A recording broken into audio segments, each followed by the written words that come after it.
दिनांक 21 जनवरी को स्थानीय संत ज्ञानेश्वर सांस्कृतिक भवन मोर्शी रोड अमरावती में मराठा उद्योजक विकास आणि मार्गदर्शन संस्था महाराष्ट्र राज्य इनका एक सम्मेलन आयोजित हुआ। प्रस्तुत है वहीं के क्षण चित्र।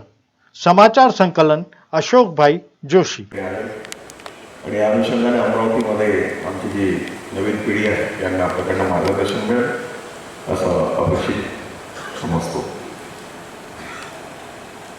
सर्वप्रथम मी माझी जाऊ यांना अभिवादन करतो।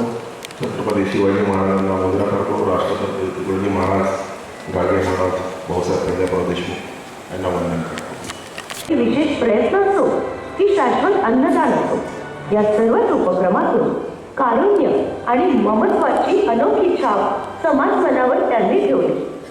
आदरणीय शिवश्री प्रवीण भाऊ पोटे पाटील, संघर्षातून समृद्धीकडे झालेला आपला प्रवास नव्या पिढीला कायद्याच्या कल्पनेला मूळ स्वरूप दिले गेले।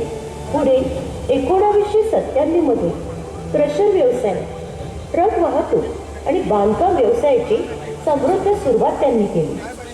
अमरावती येथील श्री गजानन टाउनशिप प्रवीण भाऊंच्या वचनबद्ध